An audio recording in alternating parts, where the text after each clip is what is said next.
ফেনীতে এর আগে বন্যা হয়েছে, মানুষ সবাই একসঙ্গে সেই বন্যাকে মোকাবেলা করেছে। আপনি একটু আপনার অভিজ্ঞতার আলোকে একটা বিষয় বলবেন, সেটা হচ্ছে এই যে বন্যা যখন মোকাবেলা করা হয় তখন সবাই একসঙ্গে কিন্তু মোকাবেলা করে, কিন্তু নির্বাচনের সময় বিভেদ সৃষ্টি হয়, এটার কারণটা কি?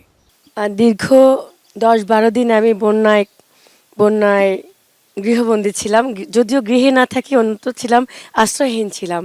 আমি তখন দেখেছি দল মত নির্বিশেষে সকলের মধ্যে একটা ঐক্য, একতা, ভালোবাসা, কে আপন কে পর, আত্মীয় অনাত্মীয় সবাই একই কাতারে সামিল হয়েছিল।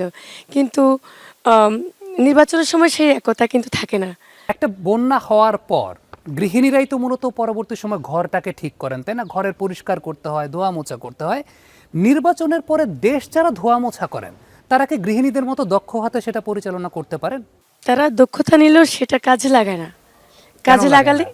কাজে লাগালে নির্বাচনের সময় এত অনিয়ম দুর্নীতি হতো না, ভোট চুরি হতো না, কারচুপি হতো না, ব্যালট বাক্স দখল হতো না, কেন্দ্র দখল হতো না। তো এটা আর কি আমার কথা, যে ভোটের সময় আর গৃহিণীর ঘর পরিষ্কার করার এক না।